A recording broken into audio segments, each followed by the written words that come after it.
Good morning and welcome to Broker Briefing, Australia's premier digital platform for brokers and investors, live streaming video presentations from ASX listed companies. I'm Jane Morgan and thank you for joining me today for our Mining and Resources Investor Webinar. Today we'll be joined by 7 companies: Aura Energy, Deterra Royalties, Maximus Resources, Legend Mining, Prospect Resources, South Harz Potash and Viking Mines.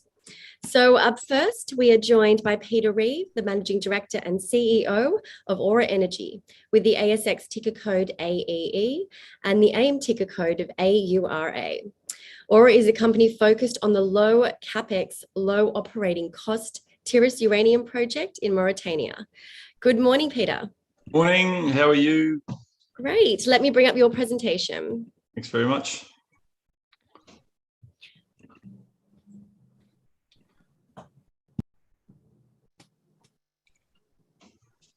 Okay, morning, ladies and gentlemen. Thanks for attending the briefing. I want to go through really quickly and give you an idea by the end of the presentation as to why Aura Energy is probably one of the better companies to be looking at if you're considering an investment in the uranium sector.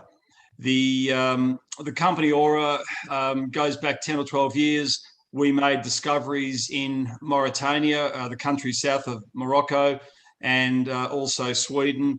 So we have a very good uranium project in Mauritania, and it's called Harz Uranium. So the next slide, please, Jane. At the moment, you've all seen the uranium price do its new cycle of improvement. It's been fairly fabulous. And we've been very patient waiting for that to come. But we weren't patient in terms of activity. So what we tried to do in the downturn, and it was difficult to raise the money to do so, but was to get as much study completed so that when the uranium price turned, we were shovel ready. And so we stand right now with this increase in the uranium price essentially shovel ready. I'll just touch on, you've got the investment highlights there in front of you, but I'll just touch on a few things about the uranium price. Obviously, the uranium price has been triggered into activity by this Sprott Uranium Trust that has been put in place. What's very interesting about the Sprott Uranium Trust, and it's a key point about the uranium market I want you to take away today, is that... You check them on mute.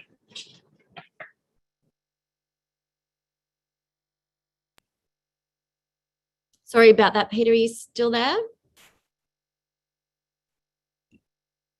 Oops, it looks like we might have lost you, Peter. Peter, are you there? Spot price has really made a big change. Sorry about that. You actually cut out just as you were talking about Sprott. I do apologise about that. Do you want to maybe perhaps kick off from there?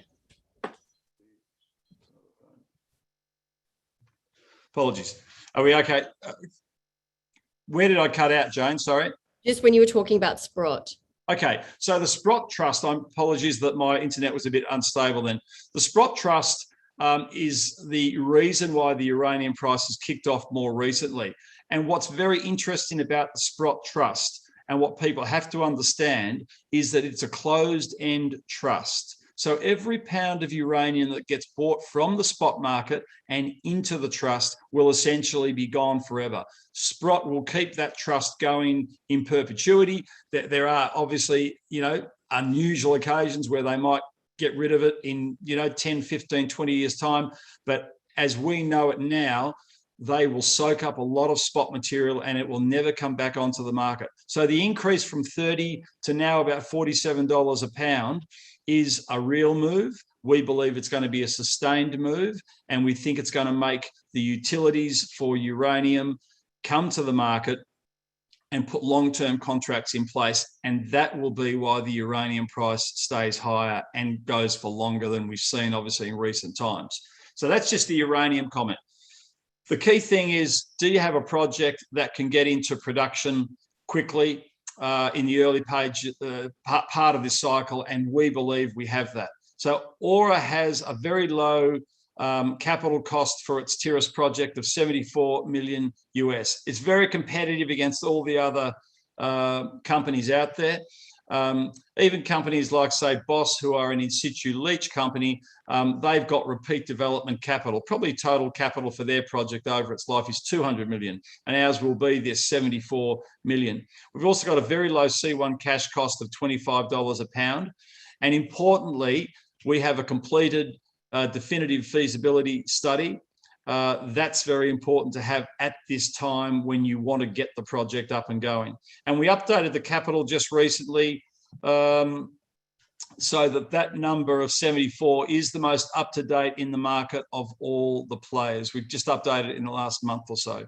We did a recent resource upgrade, so we've got upside in the project, and we've just, so that was up 10% to 56 million pounds of inferred. And we've also got some project finance we just put in place in the last week or so, a facility that will allow us to draw up to $20 million US for the development. So really where we sit right now, we really just have to say it's time to go, and our project can be put in production probably within, we're saying roughly 18 months. The share price is down a little bit today. It's gone ex this options rights issue. So the record date is the 22nd, and that's a loyalty rights issue for shareholders who were on the record up to that point. The ticks underneath, just want to point out, more resource expansion available. We've got this short time frame to development, and we've got the ability to increase production. That's all important. Next slide, please. So why are Aura's capital costs and operating costs low? I'm just going to focus on the left-hand column. There's no drill and blast. It's a soft, friable material. It's a surface deposit. I'm a metallurgist going back a long way, a rusty one at that now, but we have no crushing and grinding. If you tell a metallurgist it's not going to be a crusher or a grinder in the circuit, one, it's less complicated. Two, there's less consumables. The costs go down, but you don't have to cart those big pieces of equipment and mount them on massive concrete foundations. So it's a big benefit. We just have a soft material that can be washed in a trommel. The ore is only between 1 and 5 meters deep, and we've got a beneficiation upgrade that cuts about 80% of the volume out, so that makes the plant very small. So down below, I summarize those again, but that you'll understand what I'm saying, why we're really strong against our peers for OPEX and CAPEX. Next slide, please. If you want to be in production quickly and you want to be the first to cash flow at the front end of a cycle, and that's what our aim has always been, you've got to have a low CAPEX, low OPEX. You've got to have a low threshold to the uranium price to commence production, and it's got to be a short time to production. And you've got to have your key development permits granted. I think I've banged on hard enough about the first few. So, you know, the CAPEX, the OPEX, and the threshold to uranium price for us to commence production is probably in the late 30s. And we now know that it's 18 months to development. And really, really importantly, we've got our environmental impact and assessment completed. Cost us $500,000. It's an excellent piece of work. So we got that permit granted about 2 years ago, and we equally have now our approval to develop the project from the Mauritanian government as well. And whilst we will be a 1 million pound per annum producer, we have got work done, designs done already to expand that to 3 million pounds per annum. We'd like to get it into production first. Next slide, please, Jane. This is a busy slide. And I wouldn't normally put it up in a presentation, but it's something maybe you can go back and look at post the presentation. I just want to point out things like the life of mine CAPEX. When you compare Aura's life of mine CAPEX of 90 million versus all the others, they are very, very much higher than us. We have a definitive feasibility study and we are permitted. Not all have the definitive feasibility study and not all are permitted. We also, if you look at the enterprise values down below, we represent very, very good value for shareholders if they want that into the uranium price relative to the other players. Next slide, please, Jane. So I'm not going to harbour these points too much more, but you can see the flatline mineralisation is a key project attribute, as is the low-cost mining. It's free digging, and we've got this simple extraction method. So we get 92% into leach and overall around about 87, 88%. We have a production of about 12.4 million pounds over 15 years, and there's potential to increase. So next slide, please, Jane. Picture tells 1,000 words. So we're in the middle of the Sahara Desert. You can see what I'm saying about the free digging material. That excavator has just dug that trench. It's already exposed the carnotite, the uranium mineralization. And if I had one of those lumps of ore in my hand right here and I smashed it with my fist, it'd fly to pieces. It's very friable material. We're also permitting in a remote desert location. So we haven't got a church on top of the ore body. We haven't got towns or villages to move. We can go straight into development without too many problems. And we've had some excellent water discoveries, and I'll show you a photo in a second. Next slide, please.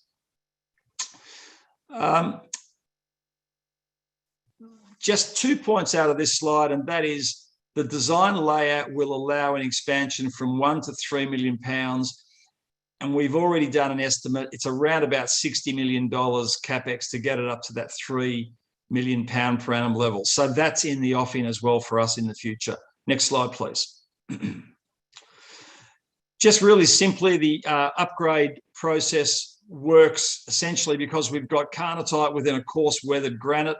120 tonnes, you can see, goes into this slow turning, low power washing drum, as we call it there. And we simply, it's a dirty brown slurry you'd see in any mining operation, and then it goes over a fine screen, and the majority of the uranium passes through the screen, and then you can see into the leach plant, the main part of the plant, we only put 25 tonnes an hour. So it's a very simple process, and it's just good geological luck that we had it in our uranium project. Next slide, please.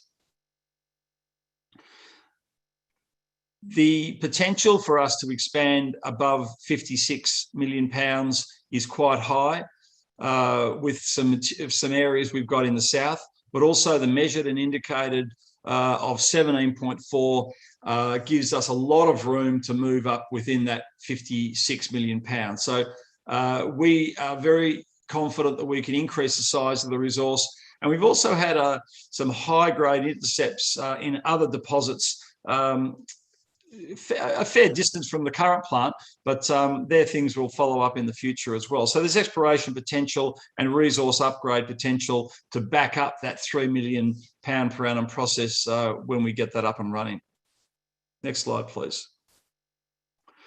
We have, as you can see in this, been current activities. We've been drilling a lot of water wells, and the Sahara holds a great deal of water. We're in a particular location where we've got vast amounts of water about 100 kilometres from us in something called the Teodini Basin. We also decided to look at water closer to our project site. So in the last couple of weeks, we've had some fabulous drilling results on our water wells, very large volumes, and probably through about 6 or 7 wells now. And they're within 20, 25 kilometres of the mine site. So we believe we will be able to, we've already been able to establish water for the life of the mine. Next slide, thanks, Jane. So look, that's my summary. And what you want to see with Aura is that we are probably going to be one of the first uranium projects into production. We've got a low capex, and that enables that fast development time. And we've got a low OPEX, which means we can generate a lot of cash flow. And we've currently got a low market cap, which means we'll be in a position to give shareholders a good return as the share price goes up as we start the development process. So thanks very much. Wonderful. Thanks for that, Peter. We've run slightly over, so I'll just ask one question. So what's the strategy on power supply to the operation? Okay, so at the moment, we've got a hybrid system for solar and diesel, and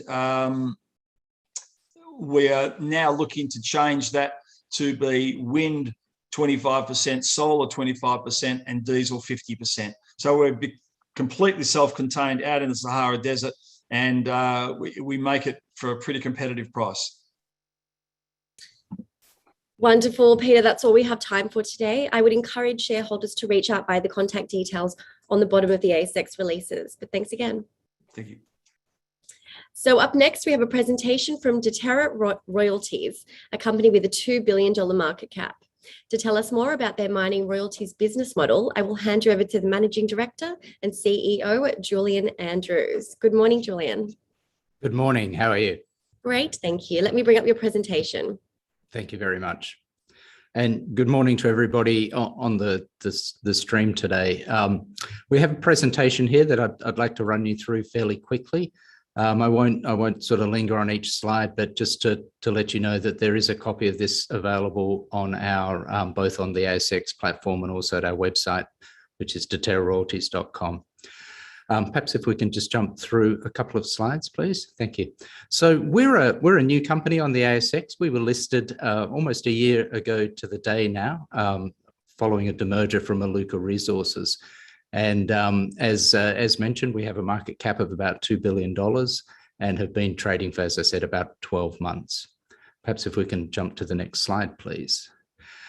So we are a different type of company on the ASX. We hold a portfolio of royalty interest, and I'm sure many of you are familiar with the notion of a royalty over a mining operation, but essentially we have a right to receive payments based on sales or productions coming out of mines, and we hold a small portfolio of those royalties, and our business model is focused on acquiring more and building a broader portfolio. It's a pretty well-established business model overseas, but we're bringing it to the ASX for the first time at scale. So we do offer something a little bit different to investors. And in particular, what we offer is we offer exposure to really high-quality underlying operations. So our core asset is a royalty we hold over the Mining Area C operation, which is a major part of BHP's iron ore operations up here in the Pilbara. And that gives us the right, as I said, to receive 1.232% of revenue from product coming out of Mining Area C. We offer really strong margins. The nature of the business model is that it has very small overheads, and we can manage it through a small corporate team because we only have a financial interest in the operations. We don't have any operational interest. So that scalability gives great leverage to increasing revenues. And that was really demonstrated last year, where we generated underlying EBITDA margins of in the mid-90%. We generate strong dividends for our shareholders. Our target dividend policy is to pay out 100% of net profit after tax, fully franked. And I'm really pleased to say that over the course of FY21, we met that policy. We also offer growth. I mentioned before that our core asset is a royalty we hold over Mining Area C.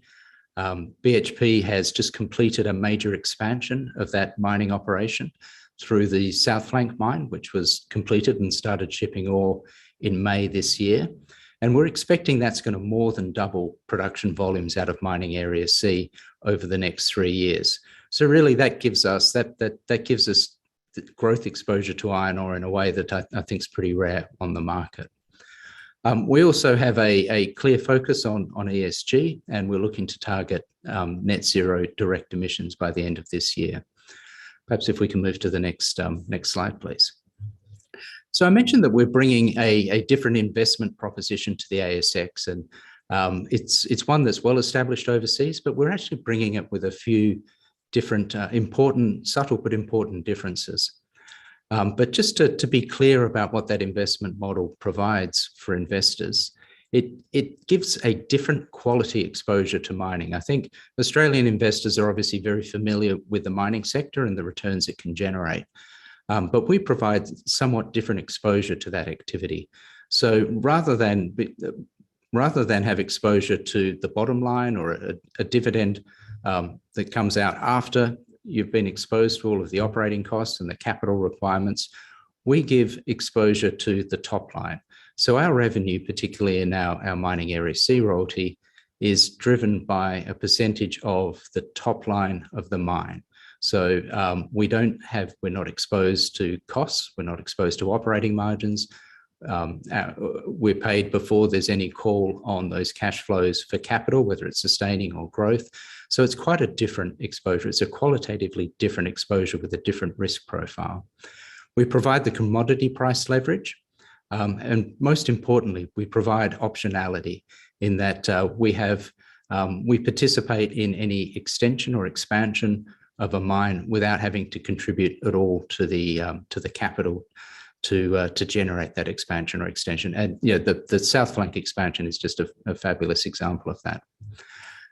So just as importantly as what we don't offer. So we don't have any obligation to meet capital costs associated with the mines over which we hold royalties.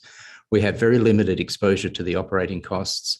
And because we don't have exposure to those operating costs, we're not exposed to cost inflationary pressures, which I know is quite an issue at the moment on many mine sites. So perhaps if we can move to the next slide, please. This slide here just sets out a summary of our financial results for the period ended 30 June 21. As I mentioned, we were created in October last year through a demerger from Iluka. So what's a pretty simple set of accounts is actually complicated a little bit by that demerger. So we've set out here on this slide just separating out how those results can be attributed to Iluka ownership prior to demerger and attributable to Deterra shareholders post-demerger. And what these really show is, first, they show the really strong revenue generation of the business. So over the course of the year, we generated $145 million of revenue. About 140 of that came from the Mining Area C royalty. And about 116 million was attributable to Deterra shareholders, so post the demerger. You can really see in there the really strong underlying EBITDA margins coming into play. That $116 million of revenue translates into $111 million of EBITDA, and then about $74 million of net profit after tax. As I said, our dividend policy is to pay out 100% of that profit after tax, which we did by way of almost 14 cents per share in dividends, fully franked. So perhaps moving to the next slide, please. Just to very quickly touch on this slide, as I said, we're a royalty and streaming company where it's really a global, global industry, if you like, but we are bringing it to Australia, and we're bringing it with some important differences. And one of those is our commodity focus. When you look at the global sector, we estimate there's about $65 billion of market cap in the companies that are active in this sector. The vast majority of those companies hold royalties and streams over gold and precious metals. Clearly, with our iron ore heritage through the Mining Area C royalty, we're not in gold and precious metals. We're focused more on the bulk and the base and the battery sectors. Within that much smaller subsector, we are quite a significant player. We're about 30% of the market cap in that non-gold space. Perhaps moving on to the next slide, please. I mentioned our core asset, and to be clear, we have a portfolio of 6 royalties at the moment. We are actively looking to add to that portfolio. But by far the largest asset within the 6 we hold is the Mining Area C royalty. It's, as I mentioned, it's over a core part of BHP's Pilbara iron ore operations. In fact, following the South Flank expansion, it will increase to 145 million wet tonnes. BHP's current production is about 290, so that puts it at about half of the total BHP operation. And we hold a right to receive a payment of 1.232% of the revenue of product coming out of that. So really, really high quality exposure to a really high quality mine. It's long life, it's low cost, and obviously operated by world-class operator in BHP. The other important point to make here is that, as I said, within the royalty model, there's a fantastic option value in the sense that, royalties typically over an area, to the extent that there are mine expansions or extensions within that area, we have a right to continue to receive payments from that. So there's an upside option always inherent within royalties. So perhaps moving to the next slide, please. I mentioned the South Flank growth, which is going to see production increase from about 60, I think 62 million was BHP's announcement last year, and for the last year in terms of production out of Mining Area C. That's going to add another 80 million wet tonnes of production capacity to that. So this chart here really just is a sensitivity table that shows you the leverage that we hold to that expansion as it comes on stream over the next 3 years.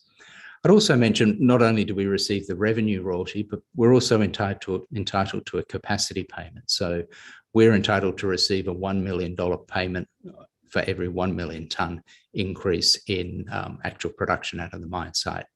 That's a one-off payment, but it's, I mentioned earlier that we have no obligation to contribute to the capital cost. In fact, with this capacity payment, it's all like a negative. We get paid as capital spent. Perhaps if we could just move to the next slide.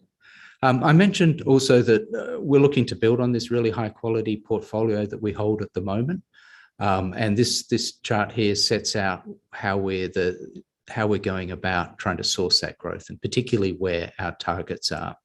And I won't go into it into too much detail, but you can see here we look at opportunities to acquire existing royalties, or really importantly, to write new royalties as well. We act as a funding provider to mine sites looking for capital for whatever purpose, be it an expansion or a development, or even for balance sheet repair or M&A purposes. But we look in a very particular range of investment parameters. So as I mentioned before, we're looking outside of gold and precious metals. We're focused more on the bulk base and battery metals. We're looking primarily within Australia and North America, South America, so more developed mining jurisdictions. And we're looking for opportunities that are either in the cash flow or close to cash flow state. Perhaps if we can move on to the next slide, please. I'll just touch very briefly on ESG. We're a new company. We're also a different type of company, so we have different types of ESG exposures, but we've developed a framework and published that in our annual report this year. And I guess importantly, we've made some very important commitments around being net zero emissions on our direct emissions by the end of this year. And we've also applied to become a signatory of the UN Global Compact. Maybe just moving to the next slide, please. So look, just to wrap up, we are a new type of company on the ASX, and we offer a different way to invest in the resources industry. And we think it's a better way. It's a different risk profile. We provide exposure to mining activity and the revenue it generates, but in a way that isn't exposed to the same capital or operational cost risks that you get through investing directly in an operating miner. We have a really high quality MAC royalty. We believe it's a world-class royalty. It's our foundation. We're providing really strong EBITDA margins. We have a dividend payout ratio of 100%, and we have significant organic growth in the profile already through the more than doubling of volumes out of MAC. And we're looking to add to that through adding additional royalties and streams to the portfolio. So look, with that, I might just wrap up. As I said, there's more information about us on our website, and I'd encourage you all to go and take a look. Thank you. Thank you, Julian, for the great presentation. We've actually had a Twitter attendee send this one through. So do you have plans to further grow the company's revenue streams with royalties from new projects? Yes, absolutely. That's a core part of our business is looking for opportunities to act as to work with miners looking for capital to develop new mines or expand existing mines. We're actively looking at those type of opportunities. We're also actively looking at existing royalties, looking to acquire those and add to the portfolio. So yes, absolutely. It's a core part of our business. Wonderful. That's all we've got time for today. I would encourage shareholders to reach out via the contact details on the bottom of the ASX releases. But thank you for joining us. Thank you very much. So next up, we have a presentation from Maximus Resources with the ticker code MXR. To tell us more about their WA gold and nickel projects, I will now hand you over to Managing Director, Tim Wither. Hello, Tim. Morning, Jane. Thanks for the introduction. Thanks, Broker Briefing, for the invitation and everyone that's joined. And a special hello to all the Maximus shareholders that have joined us today. There we are. Maximus Resources. We're a growing gold and nickel exploration company focused in the Kambalda region of Western Australia. Great time today to be exposed to nickel as the commodity prices have reached a 7-year high today. This is a picture of a historical Wattle Dam gold mine. I love this picture. That small little pit and underground workings produced nearly 270,000 ounces or 8.4 tonnes of gold, and at today's value, over $500 million worth of value. Next slide, please.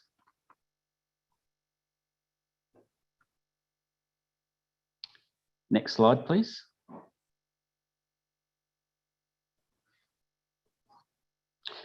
Thank you. General disclaimers. This presentation will be shown as uploaded into the ASX, so you can view it this later stage. This is a corporate snapshot of the company very quickly. Share price 8.4 cents, market cap of $26.7 million. The company is fully funded. We recently raised $12 million with Deterra Resources taking a 19.9% interest in the company, with nominee directors from Deterra's Managing Director, Paul Smirlik, joining the board. We're a recently new management team joining the company last year. I'm supported by Dr. Travis Murphy, who is a PhD structural geologist. Next slide, please. Our investment opportunity for Maximus Resources. We're located 25 kilometres from Kambalda, Australia's premier gold and nickel region, where there are 6 gold processing facilities within a 50-kilometre radius. We're 25 km from BHP's nickel concentrator, have 108 square kilometres of granted mining licences, and this will speed up any development approvals. We have 138,500 ounces of gold to build from. Demonstrated discovery potential across the tenements with the historical high-grade Wattle Dam gold mine and several historical nickel mines. As mentioned, we're dual commodity, both gold and nickel, and near-term growth with a recently announced start of a 7,000-metre multi-target drill program. Next slide, please. Very quickly, an overview of the historical Wattle Dam gold mine. Mined by Ramelius Resources over a 3-year period until 2012, producing just under 270,000 ounces at 10.6 grams. Note the very high grade underground of just under 15 grams per grams of gold in the underground operations. Next slide, please. Directly west of the Wattle Dam high-grade chute is a zone of remnant mineralisation. It's a carbonate quartz stockwork, and we recently announced 620,000 ounces at 1.15 grams per tonne for just under 24,000 ounces. This is an important step for Maximus Resources and to grow our geological knowledge of the greater Wattle Dam area, because in January, at the start of this year, we discovered the S5 prospect, which is 300 metres to the south of Wattle Dam mine, where we intersected 32 metres at 3.2 grams, and very, very similar style of mineralisation of the stockwork mineralisation that we see in the Wattle Dam stockwork. So having the mineral resource estimate is an important step into understanding the greater Wattle Dam area. Next slide, please. Across the greater Wattle Dam area, we have the Redback deposit, recently discovered S5 prospect, and the Golden Orb prospect. These gold deposits are structurally controlled, and we believe they're all interconnecting along 2 interpreted shear zones, all part of a much larger mineralised system, and all part of an interconnecting plumbing system. Legacy drilling has been too broad to detect another Wattle Dam high-grade chute, and as demonstrated with our discovery at the start of the year, the S5 prospect. Next slide, please.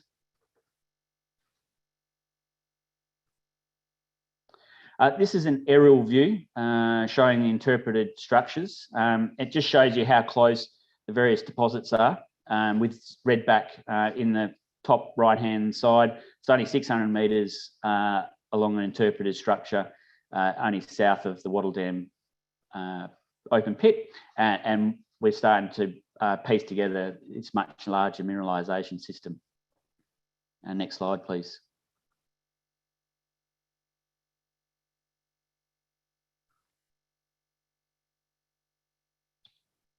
Redback gold deposit. So Redback has a inferred resource of 440,000 tonnes at 3 grams for just under 43,000 ounces. Significant geological similarities to Wattle Dam gold deposit. The deposit remains open at depth. Recent drilling can be shown there. There's been some spectacular drilling gold intersections this year. Most notably the 16.3 metres at 9.3 grams and 6 metres at just under 18 grams per tonne. So eye-watering grades. And Redback will be part of our recently announced multi-target drill program. That makes a major part of it, and we'll be drilling out the EIS drill holes. Next slide, please. This is a long section of Redback, shows the proximity of Redback to Wattle Dam gold mine and the recent stockwork mineralisation mineral resource that we've done. We can also see the pink outline of the Redback high-grade shoot, which we've have drill intersections from 40 metres down to 250 metres below surface. We have recently done a small RC program at the top, just waiting for drill results coming out of that. Redback high-grade chute remains open, and you can see the 2 small orange dots below Redback deposit. They're the 2 EIS holes that will WA co-funded grant. We'll be drilling in around November this year. Next slide, please. As mentioned, dual commodity focus, gold and nickel. So great exposure to both. And I mentioned today, nickel hitting 7-year high. So great time to be nickel exploration. We've got some really exciting ground for nickel exploration, only 25 k's by sealed highway to the BHP concentrator. And this will be restarting soon with Mincor, providing ore to be treated there. Across our tenements, we've identified 3 main areas, and that's not inclusive of everything. Hilditch West, where we've just started drilling, Central, and the 1A highway target. The reason why there's been very little nickel exploration across these tenements is predominantly gold focused and some complex ownership before 2003. Next slide, please.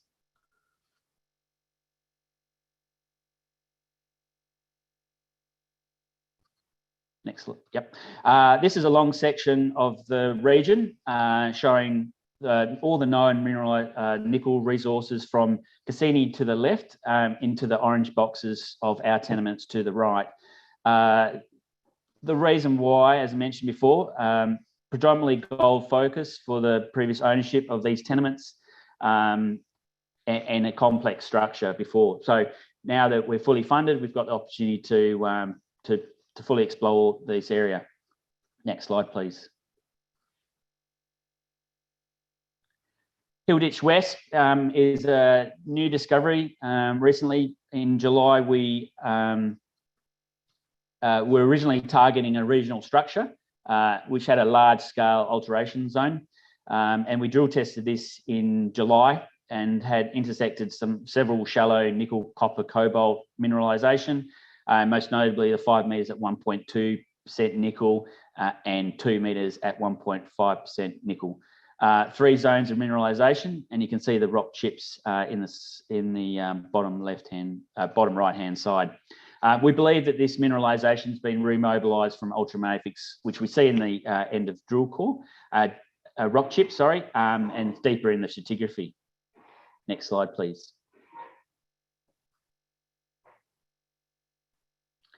So subsequent to the nickel intersections, we completed geophysics program, interpreted a strong late time conductor. Cambolda style nickel sulfide mineralization occurs proximal to the contact between ultramafics and basalt stratigraphy, which the conductor is located near. Important to note that the nickel intersections were located in an interpreted structure, and diamond drilling commenced on Friday, hence I'm on site. So we've started a 500-meter hole to test that conductor. Also, there's magnetic high, so we're targeting right in the center of both the conductor and the magnetic high. Next slide, please. Very quickly, shown are our other two nickel targets, 1A and Central, both priority targets due to their proximity to historical nickel mines and having long stretches of the right stratigraphy. At Central, we've completed a large geophysics survey and compiling the data currently, with results to be advised shortly. At 1A, we are planning to start a ground EM survey at the start of next year. Next slide, please. So as mentioned at the start, we've just commenced a 7,000-meter multi-target drill program on Friday, which we are expected to be completed around February, March next year. So we've got the drill rig possessions 9/10 the law, so strong news flow coming out. We're also testing the Hill Ditch West nickel target. It's a very exciting target. More information can be found on our website on the ASX announcements. We've got the Redback EIS holes, which are targeting potentially doubling the plunged mineralisation at Redback, and the continuation of resource drilling at Redback, and also some geophysics program finishing off the Central, and some geophysics starting at 1A Highway next year. Next slide, please.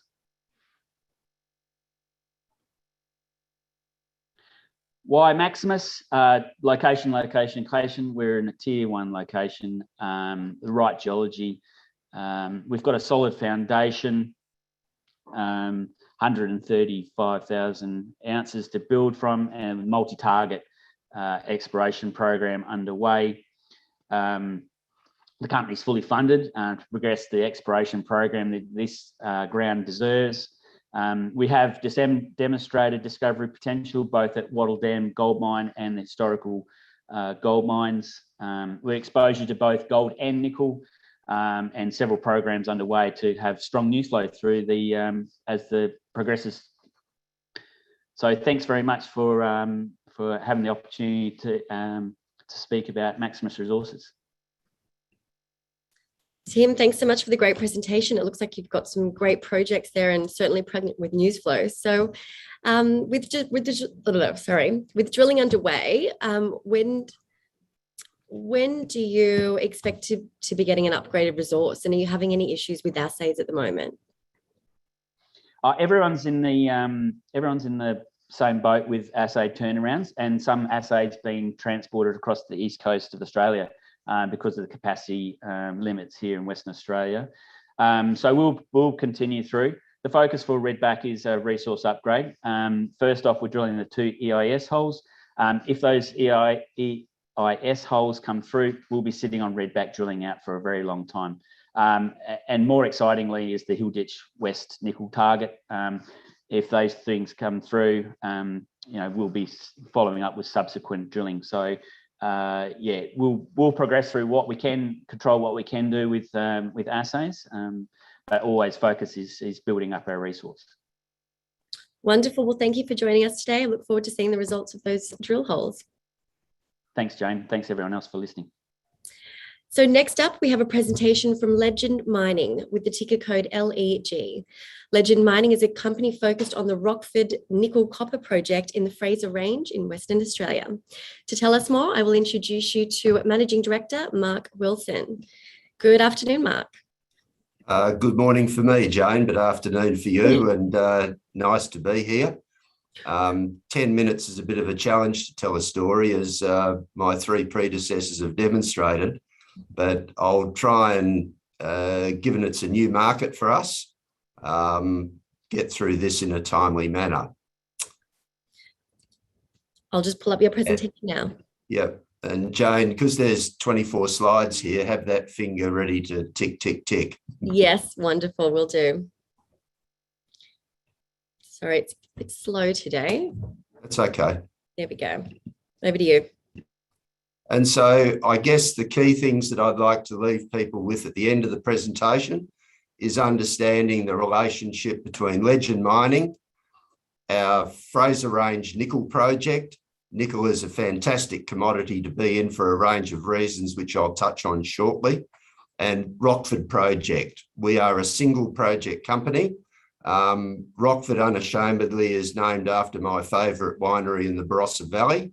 And anyone who knows me know that I not only talk the talk, but walk the walk as far as it goes for Rockford wines. So next, please. Our usual disclaimer, and next again, ESG policies. I just encourage people to go to our website. Next, Jane, please. And the contents of what I'll talk to you about today. And next again, the nickel market. This is all about electric vehicle batteries. And as we've got in the summary on this slide, it's about a bigger slice of a bigger pie. You can see there that the electric vehicle battery market predicted by Macquarie Strategies is 8% of a 2.4 million tonne global nickel market today, predicted to grow in 10 years' time to a 4.5 million tonne market, but importantly, 27% of it. That is a 500% increase in the demand for the battery compatible nickel, and the battery compatible nickel is what Legend is looking for. The previous presenter touched on the fact that nickel hit a 7-year high overnight, and I would encourage your listeners to go to kitco.com, have a look at base metals, click on nickel, and you'll see the LME stockpile number there of now down around 140,000 tonnes. Now that's 2 to 3 weeks global supply of nickel. And if you go back 6 months ago, that was 5 to 6 weeks of global supply. And I'm sure Economics 101 is the long suit of most of the people I'm talking to today. When you get tight supply, you get price increase. That's what's happening. This graph or this slide tells you it's not going away, and that's what Legend is exploring into. Next, please, Joan. So our corporate slide, we've got a market cap of $210 million today. When we first acquired this Rockford project in 2015, that number was $20 million. Many of those shareholders in our top 20 have been with me and with Legend since that time. And at the moment, we still represent an incredible success story coming from such a low market cap to where we are today. And it's been principally around the discovery of massive nickel copper sulfide at the Mawson prospect within our Rockford project. We're very well funded with $21.7 million of cash and receivables at the end of September. And those options that I've listed here on the slide are a source of another $10 million halfway through next year. And so when you look at the chart of our top 20 shareholders, number one is Mark Creasy, father of the Fraser Range, been involved with Legend before my time, and basically has $23 million of his own cash invested in this company represented by that shareholding. Second largest shareholder, IGO. Again, cash in the company. They are the mining company of the Fraser Range. So in those two shareholders alone, anybody who comes and joins Legend is in the company of people who know exactly what they're doing with their money. And I modestly would put myself in that same category. Our board of directors, Michael Atkins, our chairman, an accountant broking identity, again, a member of the top 20 shareholders. My role in Legend has been here for 15 years. The company has been rescued from the depths of despair to the healthy balance sheet and story that we've got today. And the new arrival, very important one, Oliver Kitty, a geologist, joined 12 months ago. Oliver has spent more than 10 years of his life dedicated to working in the Fraser Range. And I would argue that there isn't a more knowledgeable, passionate geologist than Oliver looking for massive nickel copper sulfide in the Fraser Range. The rest of our team there, all invested in the company and passionate about growing value. Next, please, Joan. These are the parameters to invest in Legend, the basics of people, cash, structure, and project. Next, please. Where our project is, 300 kilometres east of Kalgoorlie. Key point here, Trans-Australia Railway line runs right through the southern part of the tenements. That's a massive tick to no or limited capex for development. And that railway line leads straight to the BHP Kambalda nickel plant, or to the port of Esperance, or to the port of Fremantle. Construction materials in, product out, little cost. Next slide, please, Joan. The analogy with the Thompson nickel belt in Canada. These rocks poke out of the ground in Canada, 2.7 million tonne of nickel endowment, same style of belt in West Australia where we are, only 300,000 tonne of nickel. All of that is in the Nova nickel mine, basically. And so size of the prize when you're hunting in this area is very significant. Next, please, Joan. And so if we look who the players are in the Fraser Zone, go straight to that central slide. Legend's ground is there in the orange. The grey is IGO. So our second largest shareholder is the largest landholder in the belt. If you flip across to the gravity map on the left-hand side, you can see that Legend's tenure occupies that entire central gravity high. The hotter colours in that map indicate the denser rocks, and that's what drew me to this project in 2015. And if you cast your eyes south there, you'll see that the Nova mine is in that southern gravity high, as is the Silver Knight deposit, which Creasy discovered and recently announced that he had sold to IGO. Now, the company that discovered Nova went from $10 million to $2 billion in 3 years. This is the sort of leverage that the plays that we're looking for give you. And the company that is mining down there is currently mining at $1.28 US a pound of nickel. That price I referenced that hit a high today, $9.50 a pound. The margins are enormous. That's why Legend, with its Mawson discovery, basically did a multiple of its market cap overnight. Next slide, please, Joan.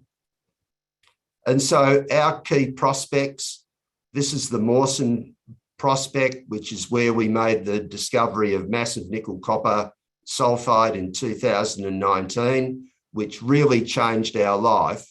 And in terms of success, for us to do that with the money we'd spent at that time, apart from Sirius, was a world record for Fraser Range. Next, please, Joan. And this show basically goes through the work that we've done this year growing Mawson. Next, please. And this model, which is for the tech heads amongst us, the red is the gravity high, the green is the ultramafic rock, and the purple is the green is the chonolith, which is the mineralized intrusive, and the purple is the ultramafic core, which is the key to why Mawson is a large system, and we're confident what we're looking for will be found there. Next, please. Metallurgy ticked off. Next, please. Environmental tier, first stage ticked off, no big deal. Next, please.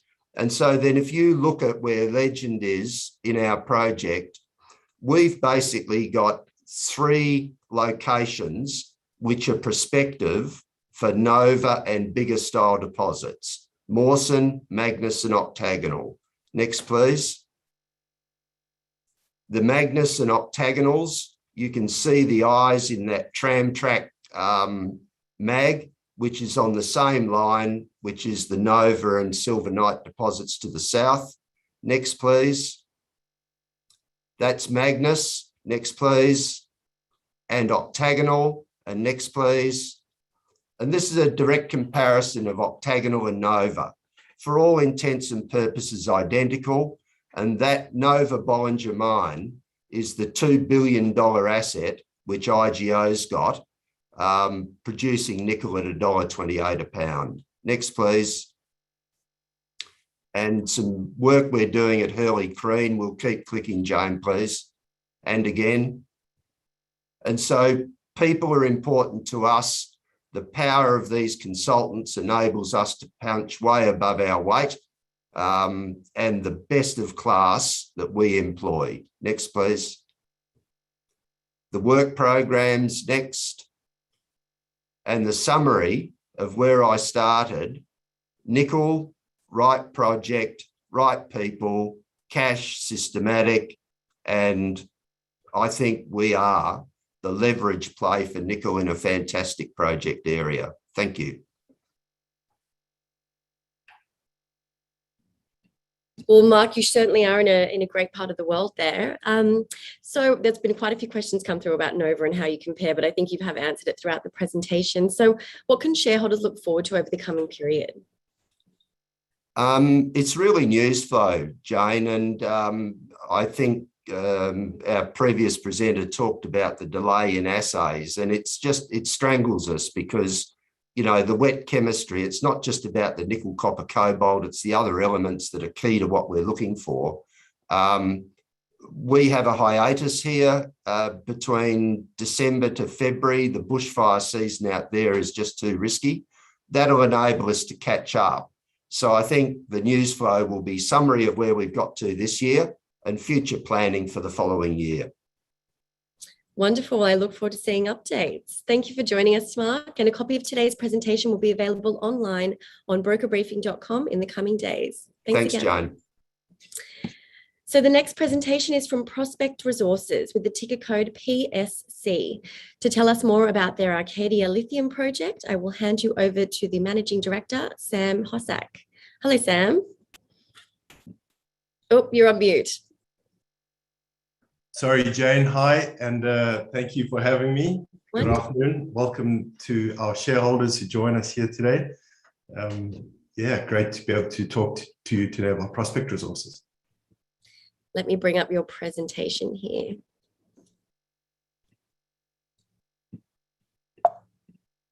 There we go. Thank you, Jane. Prospect Resources, very briefly, is an African-focused and lithium-focused development business. If we could go into the next slide, please, Jan. I'll probably just quickly get the disclaimers out the way.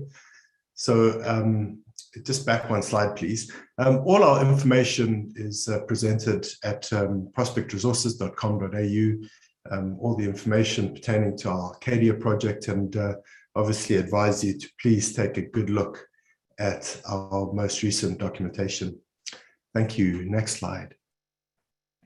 Prospect Resources, it's really important for our shareholders and for your investors to probably just take a moment to understand the relevance of lithium producers over the next 5 to 10 years. Very strong thematic, as we heard in the last two presentations around electrification.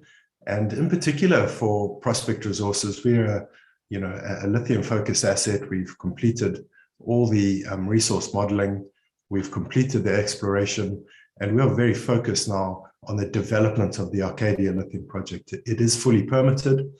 It is under definitive feasibility. We've done major advances this year in the feasibility in conjunction with specialist lycopodium minerals.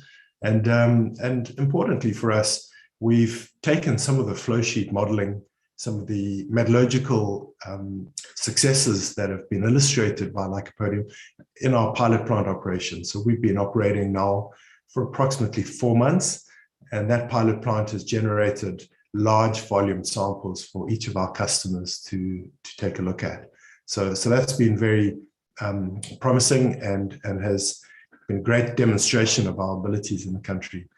And point number 4, looking forwards, we're in a partnership process. We're talking to various partners in the supply chain, particularly the electrification supply chain. Those partners are being advised. We're being advised with those partners by Zurich Capital. So a lot of work is ongoing there. It is the focus of our partners to go straight to 2.4 million tons per annum. So today we'll have a bit of a chat about who we are, and looking forward to a couple of questions at the end. Thank you. If you could roll over, please. So Arcadia, we define ourselves as a high-grade, low-cost resource, which is really exemplified in our feasibility study. We do have the principal asset that I'll be focusing on today is the Arcadia project.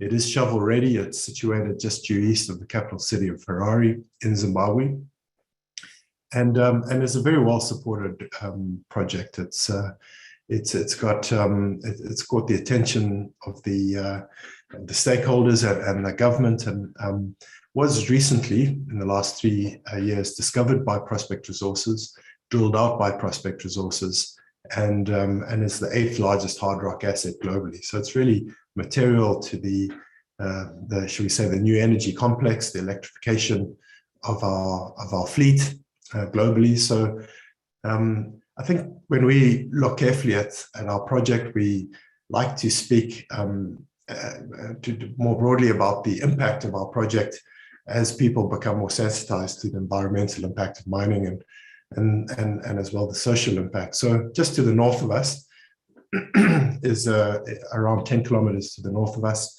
is a major interconnection power grid between the 2 largest hydroelectric projects in the region. So good, stable, renewable energy. There's a transformer bay there, which we've secured, which will meet the needs of our project. And to the south, we have dual carriageway road, which leads to the export point for our product, which is Beira in Mozambique.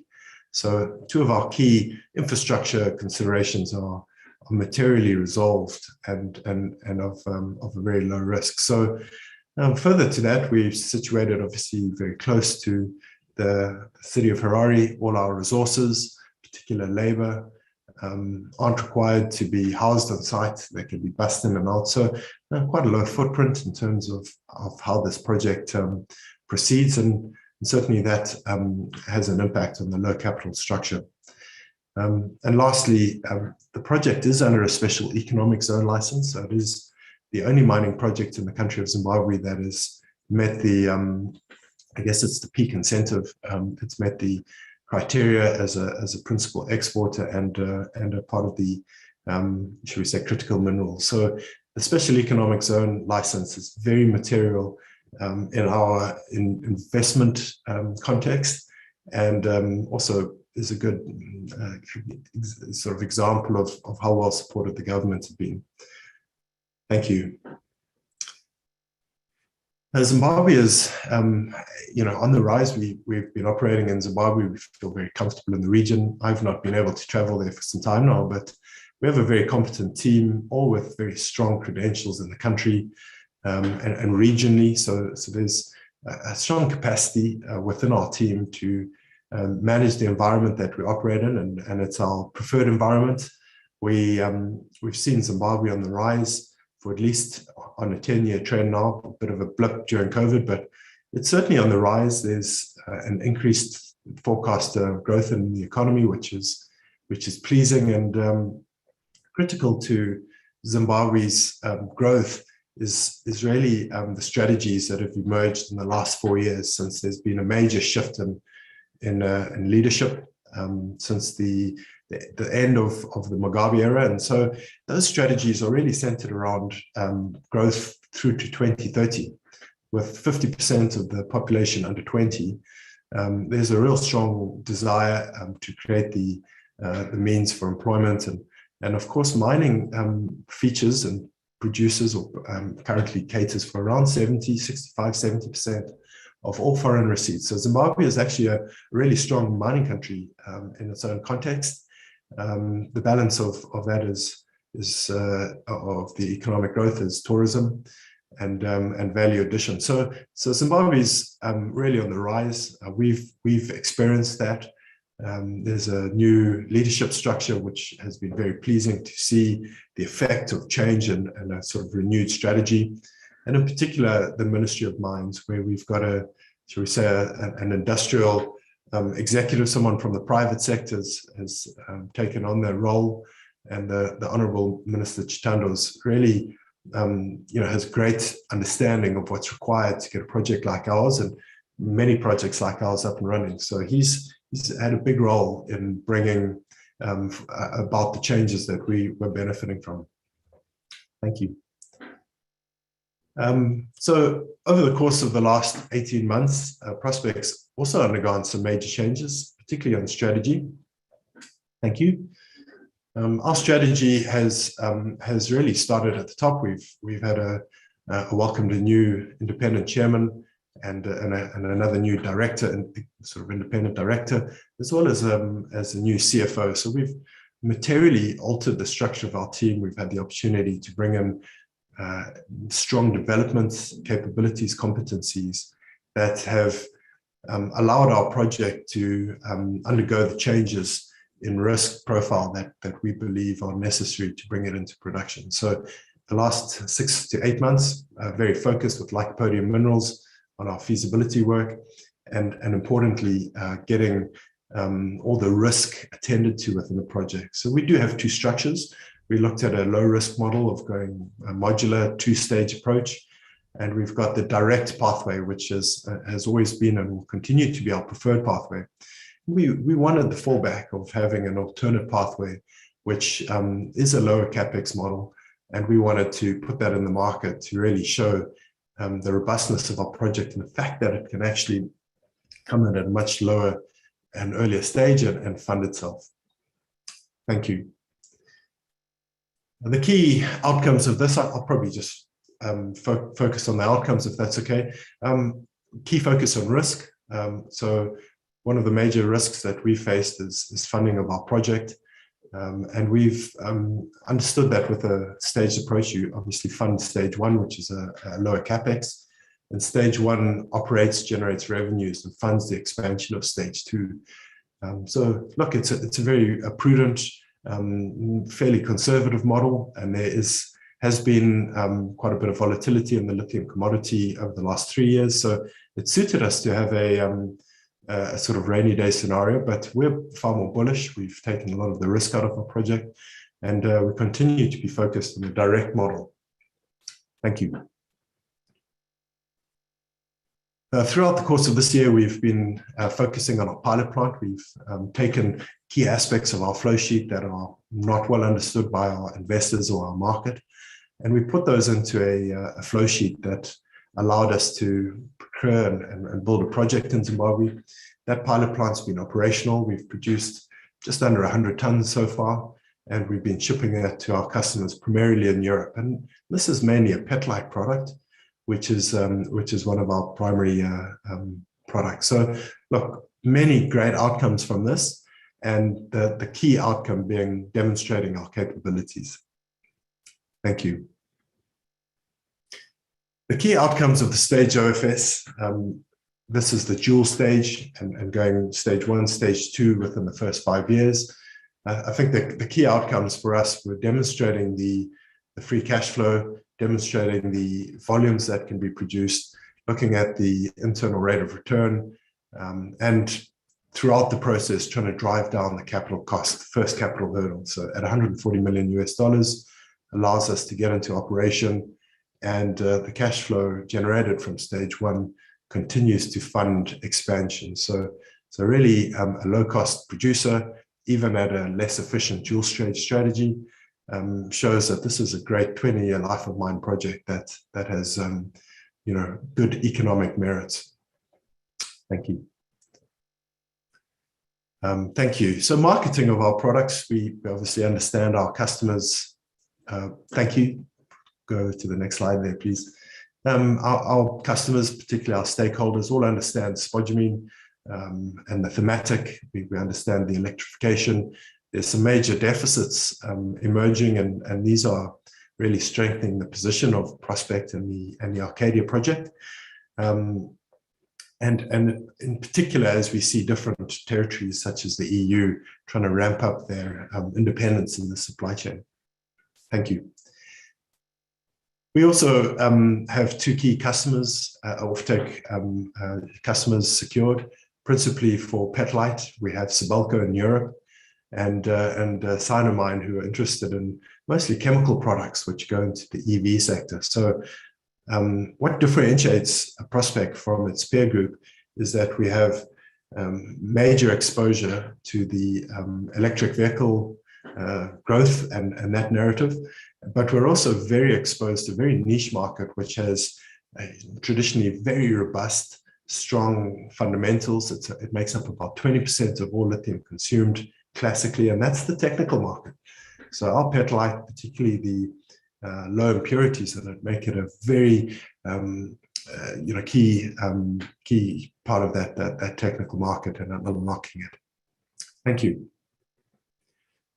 So petalite is a fantastic opportunity for Prospect and for its shareholders, and importantly, the technical market, which is very much connected to the broader market, which is the electric vehicle market. The technical market has substantially higher barriers to entry, and that is fundamental to the geology and the mineralogy of the products that each of our peers produce.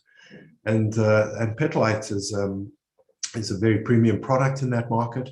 That market's approximately 25. We would make up about 25% of that market.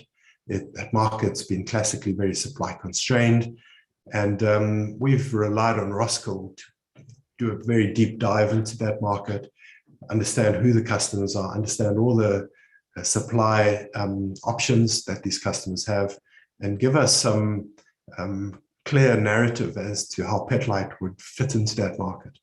And the resulting outcomes from Roskill were a pricing structure and a supply and demand model for the life of mine of this project. And it's very pleasing. A ton of petalite sells for approximately $959 US per ton for life of mine. So it is a premium product in respect to the price it attracts comparative to a ton of spodumene. Thank you. So I would like to summarize. I do want to keep within the time limits here, but look, the Arcadia, it's a world-class asset, global top 10 hard rock asset. It's fully permitted.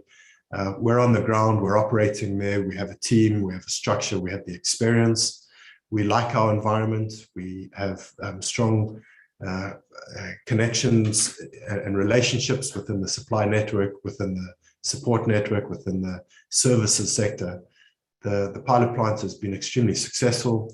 It's not only demonstrated the low risk selections within our flow sheet, but it's also produced high volume product that we can put into our market, circa 200 tons towards the end of the year, which would allow each of our customers, particularly in the technical market, to benefit from testing their operations using our product. The cost base and the geology leads to a very low cost of operation with a very high purity output and product. And with the OFS, direct OFS imminent, and our partnership process that's being run by Azure Capital to fully fund the project, we feel the next 2 to 3 months is really our main stage. And we're looking forward to bringing all our investors and shareholders some positive news there. So that's the final slide from Prospect Resources. Thank you for having me. Sam, thank you for the great presentation. We've run slightly over time, so I'll just give you a quick question now. Are you considering strategic partnerships to move the project into production? Yes, Jane, we've put a public announcement out some time ago now, around 6 weeks ago, that we've appointed Azure Capital.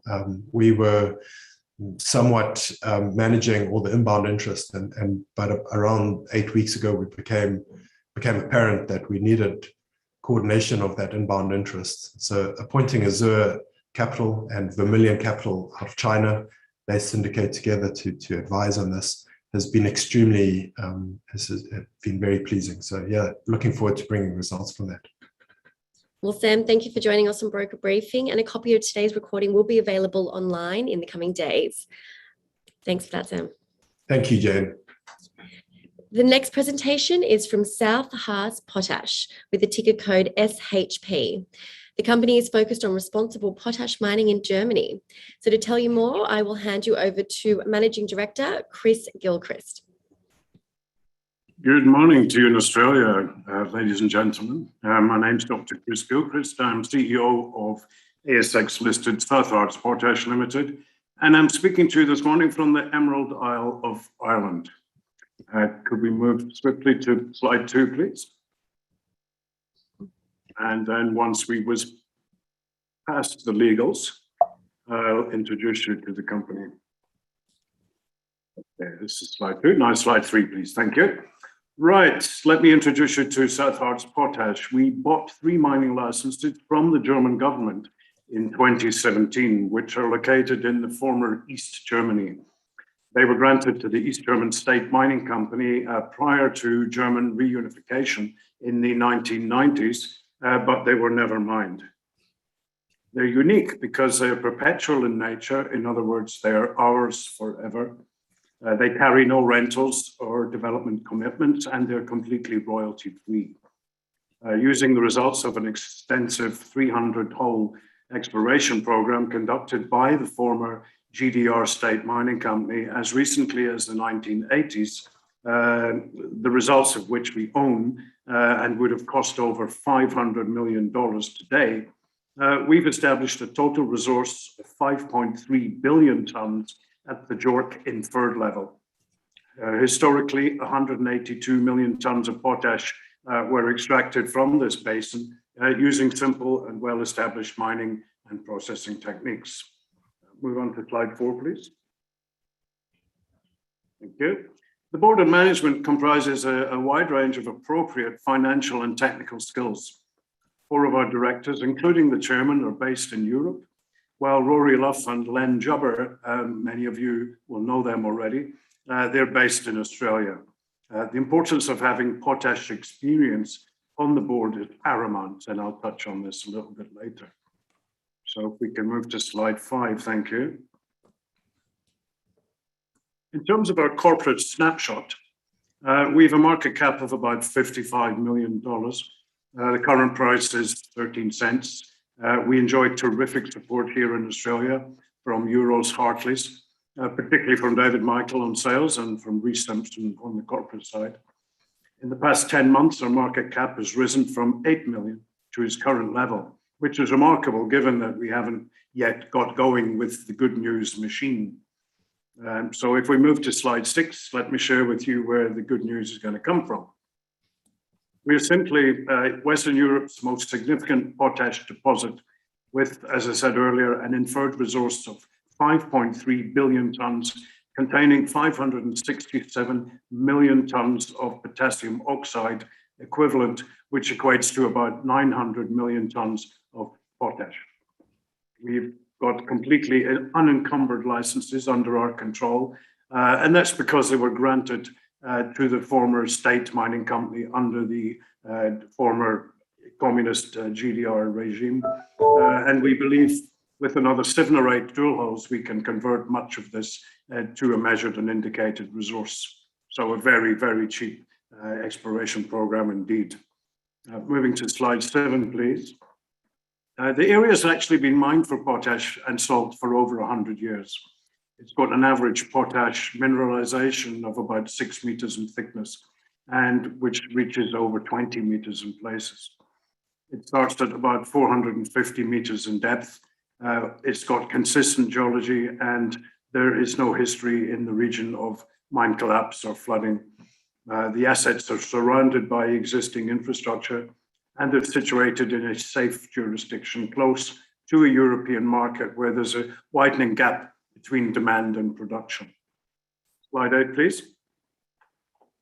It's a good thing for us that BHP finally decided that market conditions were ripe for further investment in their Jansen project. Our resources are similar in size, however, BHP are blessed with an exceptional grade, as most Canadian operators are. Nevertheless, we don't consider them a threat to our aspirations in Europe. By the time they reach full production of 4.3 million tonnes by 2033, the world market will be 90 million tonnes, of which they will command only 5%. As their recent presentation confirms, this will be targeted at the expanding markets in both Brazil and in China. Slide 9, please. Just a few more words about the obvious benefits of our location. We're also fortunate to have global potash expert consultants, Urkusplan and KUTech, in the region, both of whom we are currently using, and we will continue to do so. So we've got the best potash consultants on the planet right on our doorstep. Slide 10, please. And once again, returning to my point about competition, there's an old adage that says salt doesn't travel. Potash is a relatively low-cost bulk commodity, which is ideally situated close to market. While they are low-cost mine gate producers, the delivered cost of Canadian and Russian potash to the European market is mostly uneconomic due to long logistic distances, high freight costs, EU tariffs on Russian producers, and of course, sanctions on Belarus. Furthermore, one has to consider nowadays the carbon cost of potash production and logistics, and this will become increasingly important in future. So it's best to have potash right in the heart of where your customer base lies, which is in Suthart's case, that's what we've got. Now, moving to slide 11, please. We will, of course, be producing the most common form of potash, which is MOP. Most of you in Australia are probably more familiar with SOP, potassium sulfate, which is a much smaller and more fragile market and more complicated to produce. MOP represents 92% of the world market in terms of potash sold. It's a large, well-controlled and robust market. Demand for MOP is growing at about 3% year on year. And as I said earlier, Europe will need a new supplier in due course to replace depleted European production. Prices are currently spiraling upwards at the moment, in line with significant increases in post-COVID crop prices. However, after a spike of about $500 per ton next year, it's forecast to settle back to the $350 to $400 mark. However, our previous unannounceable scoping studies were conducted at a price of $250. So I expect our next iteration of scoping study to be pretty exciting. Move on to slide 12, please. Well, we're still a company in its infancy. We've already announced an ESG policy, and we're commencing the construction of an ESG management system. The entire ESG ethos is going to be woven into our feasibility studies, our management control systems, and beyond. And it won't be long before a bag of fertilizer has to be stamped with the kilograms of carbon that were associated with its manufacture and with its delivery. Slide 13, please. So our starter project is at an area known as Omgeberger, where we've got 42 million tons of resource of mineable thickness, average 5 to 6 meters, and a relatively shallow depth. We expect a low capex here because of the proximity of existing infrastructure and the availability of derelict industrial land from former mining, which will facilitate permitting. We're within 300 meters of the development tunneling from a former potash mine, from where we'll be able to extract bulk samples for test work. We're also surrounded by 27 million cubic meters of mine voidage in former mines that needs backfilling with our tailings to arrest subsidence from previous mine workings. And of course, if you have a tailings solution in Europe, then your chances of permitting in a reasonably quick time are certainly enhanced. Moving to slide 14. We need to drill out only 2 holes at Omgeberger to elevate the JORC status of the resource. During the year, we secured landowner and tenant permission to drill on their lands, a task which was actually made more difficult by COVID restrictions on travel, but we got there in the end. We've submitted the application for drilling permission to the German authorities. The first permit is expected very shortly indeed, hopefully by the end of this month. We've appointed a high-quality German drilling company with potash experience, despite fierce competition in Europe for drillers now that things are opening up. And we've appointed several parties to commence building the scoping study, looking at resource modeling, mining, processing, CapEx, OpEx estimates, financial modeling, marketing, and ESG. This scoping study will be conducted with a bit more rigor than normal, and it will be completed in the first few months of 2022. Next slide, please. So what about the 3 remaining project areas? I said earlier, we've got 3 mining licenses in which we've identified 4 potential projects. Well, we intend to sequentially go down the same path with each of them, like taxis waiting to leave the rank or planes waiting to take off. Because the fact we've got perpetual resources, we've got no timeline constraints.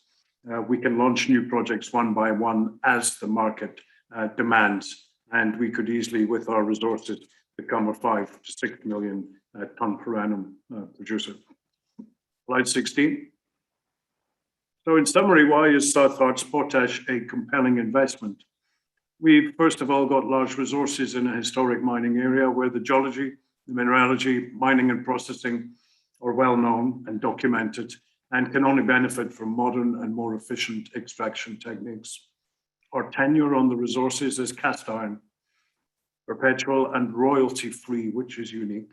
97% of the exploration we need to reach M&I resources across the whole belt is already done. We've got world-class geological mining and processing consultants, and we also know those deposits very well. We're located in a 5-star jurisdiction. We've got potash mine and construction experience on the board and within management. The market is growing rapidly and prices are rising. So with all of this in our favor, rather ask, why shouldn't I invest? Ladies and gentlemen, thanks for your attention. Chris, thanks for the great presentation. We've had a few questions come through, so let me jump into it. I know you did mention this through the presentation, but just in case someone did miss it, when do you anticipate further exploration to commence across the project? We intend to drill 2 holes at first of our mining license areas, Omgeberger. The first hole will be drilled this year. Once we achieve our permit, which we believe is imminent, we will commence drilling immediately. Everything else is set up and ready to go. So we hope to have that hole drilled this year, and we will drill the second hole early next year and release the scoping study once we have an indicated resource, which is required under ASX regulations. We would then look at drilling and conducting similar scoping studies in the other areas in years to come as the market demands. So quite a fair bit of news flow coming up. Very exciting times. Very exciting, and we've had little news flow for the past couple of years.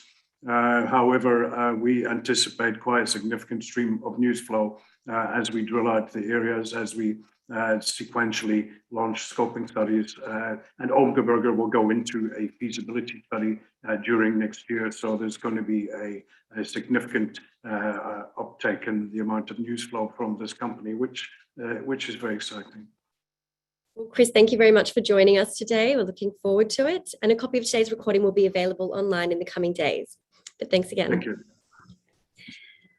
And finally, we are joined by Julian Woodcock, the Managing Director of Viking Mines with the ticker code VKA. Today, Julian will be providing an update on their first hit gold project in WA. Hi, Jane. Thank you very much. Thanks for having us here today. Also, hello to the shareholders that are watching and also the rest of your audience who hopefully may become shareholders after today's presentation. Okay, as a first slide, just very quickly on this first slide, the image there is some of our core. The project I'll explain a bit further as we go along, but has no drilling in the last 20 years, and there was almost no core available to have a look at what the mineralization was like. And we're very pleased earlier this year with our first drill program to have got a number of intercepts with visible gold, and that piece there has got quite a lot of VG in it. If you go to the next slide, please. This is our usual forward-looking statement, so please take the time to read that when you have it. Next slide, please. So I want to explain to you just a little bit about Viking Mines. We're an emerging WA junior gold explorer. We've got a focus on high-grade gold in underexplored districts, and our flagship project is the First Hit project, and it comprises an existing high-grade historic gold mine, averaging around 7.7 grams per tonne. It's underexplored. As I said, no drilling has been undertaken for 20 years, and there's significant exploration and growth upside. Previous work really focused around the mine and didn't look across the rest of the tenure. In addition to this, the company is very active in the business development space. We recently, a few months ago, got a new non-executive director on the board, Dave Hall. He's been involved with Newmont and now Northern Star, been involved in many of the significant acquisitions, and most recently was involved in the transaction selling the Newmont stake in the Super Pit KCGM to Northern Star. So he's a strong additional capacity we have in the company. So we're targeting project and land acquisitions to build size and scale, which will complement First Hit. And as I said, we're really looking at a high-grade focus. We're definitely a very active explorer. We acquired the project in January this year, and since then we've completed over 10,000 meters of drilling as a combination of RC, diamond, and air core.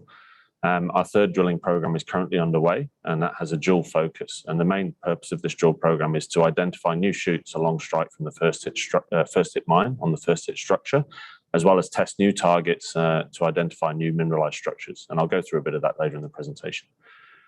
We're also very well resourced. We've got a very strong cash position of more than $6 million. The current program underway is expected to cost around $800,000, so that leaves plenty to follow up with subsequent programs.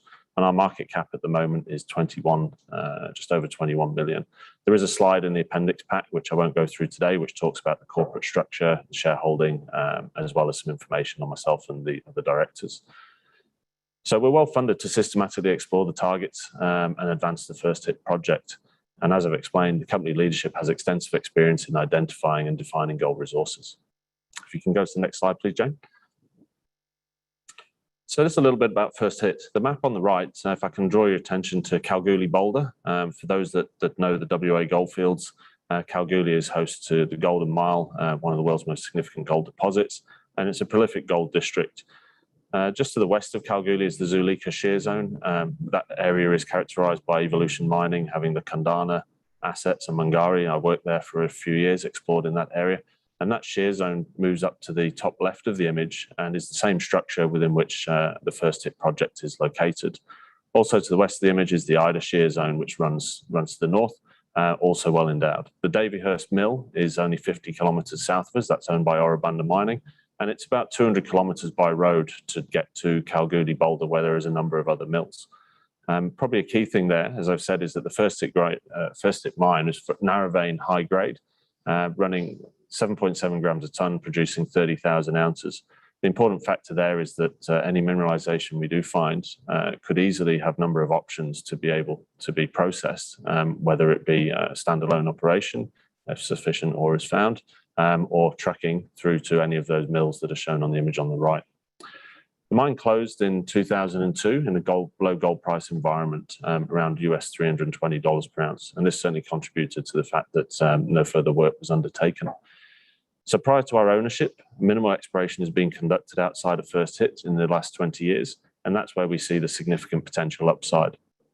We acquired the project in January through shareholder approval and immediately commenced a significant diamond and air core drilling program to test the project. We completed 19 holes for nearly 4,000 meters of diamond, and that confirmed mineralization is open at depth and along strike. And there's some references to some releases there that go into detail for those that would like to see it. And I'll touch on that a little more on some long sections shown in the next couple of slides. We also covered the rest of the tenure with an air core drilling program, completed 128 holes for over 5,000 meters.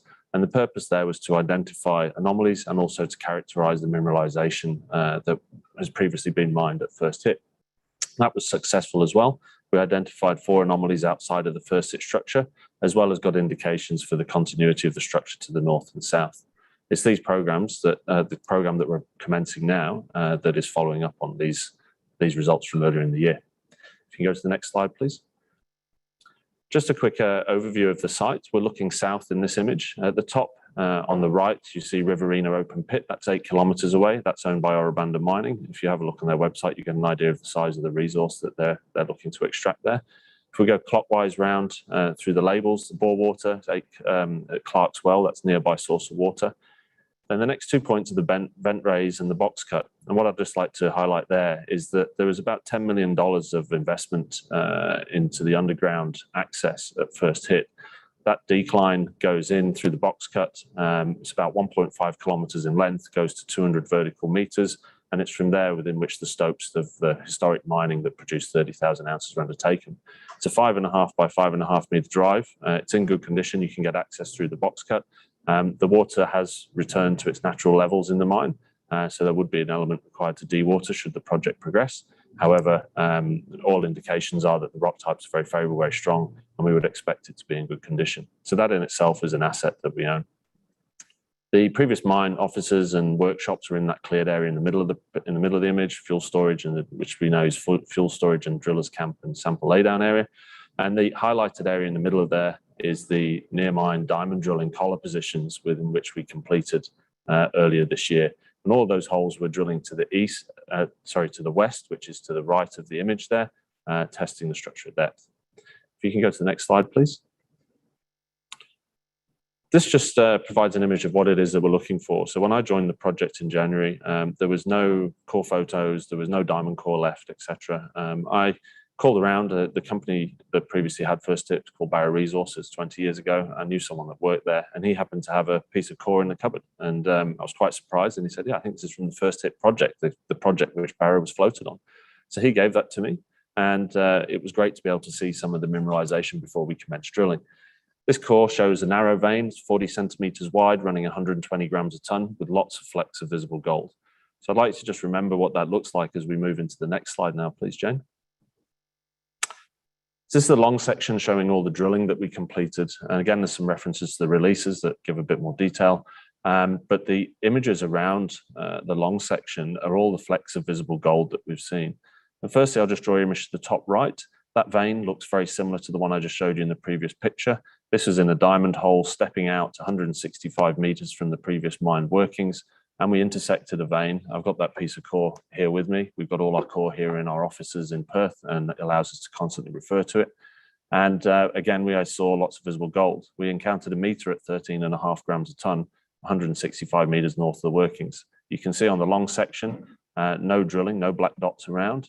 Those red triangles on there is the planned RC program, which we've recently commenced.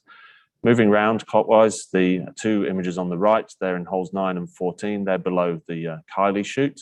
The grey area is the areas that were stoped. The orange section is the unmined material that remains. And again, we saw visible gold. The grades weren't quite as high on that part of the chute, 0.3 of a meter at 6 grams and a meter at 3.4, but they demonstrated to us that the structure is still active and gave us reason to look to continue testing north and south. Also, moving around to the image in the bottom left, and importantly, in hole 13, we got 5 meters at 3.7 grams, including a meter at 11, again, visible gold. And this is one of the deeper holes that we drilled, and it's open down plunge with no drilling undertaken to the south of this hole. So still open at depth. Again, hole 15, immediately adjacent, 0.5 meter at 72 grams a ton. And hole 12 in the middle, in between previous stoped areas, yielded a meter at 47. So very high grade, lots of visible gold, quite nuggety. And these are reasons why we need to get the drill density north and south. The red triangles, as I've mentioned, are the drill programs testing north and south there. and they're part of the broader program that we're undertaking. If you go to the next slide, please. So to give you a bit of flavour around the 6,500 metre drill program, the image on the right shows you where we're planning on drilling and where we've started. The inlay shows 4 of the targets, which is First Hit North and South. They're defined targets. We know where the structure is from our air core and from the geological work that we've completed, and we're systematically testing that structure going 800 metres to the north and 480 metres to the south of the historic mine workings. We're also stepping out and testing parallel positions at the Twin Peaks and Yarna's Reward targets. Now, these have been drilled by air core drilling earlier this year, and we identified anomalies on those, which gave us reason to look to follow them up. So we'll do our first pass drill testing there. Also, Emerald North, about 10 kilometres north of our main lease holding at First Hit, there's a historic prospector scale mine there. Is the inlay that's an exclusion within our lease. There's been no drilling done up there. So we're looking to expand our knowledge and put a first pass line across there to get an understanding of what the potential is. So the current status, we announced this to market today, 15 holes for 1,274 metres or 20% completed to date. That's all been focused on the First Hit North part of the drill program. We started with 40-metre space lines immediately adjacent to the historic mine workings. And that objective is really to get more drill density around that high-grade hole in this piece of core that I'm holding here, and look to get some further results and potentially define a new shoot. We've then continued further north at 80-metre drill spacings in step-out lines. And the objective there is to see if there are additional shoots that haven't previously been encountered. It's important to say at 80-metre spacing, we don't necessarily expect every hole to encounter an economic intercept. In fact, if we only got an economic intercept in one of those holes and it was flanked either side without, we would still have up to 160 metres room within which we could fit a shoot. So that's one of the reasons we chose that drill spacing, to cover the maximum amount of ground and give ourselves the opportunity to define a shoot and then look to follow up with further drilling. And I'll talk through that in our future plans later on. We've currently dispatched 400 samples to the lab just over a week ago. And the final or the remainder of that 1,270 metres drilled to date will be dispatched later today, scheduled to be dispatched today. And the rig returns to site, the drillers return to site on Monday. They've just been on their rostered break. It's very competitive getting drill crews at the moment, so they need to have a break. There was no relief driller to come in, and we'll continue the program and expect it to run through the rest of the month. If you can go to the next slide, please. So this just gives you an idea of where we're drilling. Looking at the overview, the inlay there shows the core that I've showed you a couple of times and the location of it in relation to the historic workings. On the right-hand side of the image, there's the surface expression of mineralization at First Hit, which is a narrow zone. The dotted line is where we know the First Hit structure continues, and we're not sure if there's any mineralization or economic mineralization present. So the red areas are actually the locations of the drill collars, which are drilling towards the right-hand side of the image to test that structural position. So you can see we're systematically working north and south away from the previously mined area, with the diamond drilling locations shown in the center there. In the top right of the image is the Twin Peaks target. That's about 700 or 800 meters to the southwest of First Hit, testing a parallel position. And that's relatively clear nearby. However, it's in a parallel zone, so hopefully we can identify some new structures with some prospectivity. If you can just move to the next slide now, please. So just looking at the timeframes, the RC drilling, as I've said, is underway. We started at the beginning of October. We expect that program to run through to the end of November at the productivities that we were attaining when we were at site. Sample shipment has about a 1 week lag. We do about a week's worth of drilling and then continue to ship. So we'll see those shipments run to about a week after the drilling has been completed. When all the samples have been shipped, we'll demobilize from site. We will expect assay results at the moment. There's about a 40 to 50 day turnaround time is what we've been quoted by the laboratory. It's a very contentious issue at the moment. Turnaround times have blown out significantly from over 12 months ago.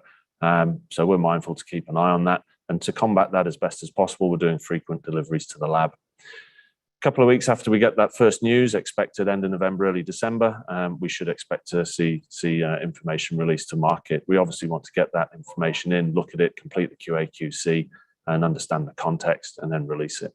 Obviously, anything that's material will maintain our disclosure requirements and will be released as soon as it's known. Subject to the results of that program, we'll be planning our follow-up programs in January with the intention to follow up and return on site sometime in February. If you can go to the next slide now, please. So just to summarize, we've got an exciting project in the right location, and there is an investment opportunity for potential shareholders to come on board. and invest in Viking. We're in an underexplored prospective gold-rich terrain.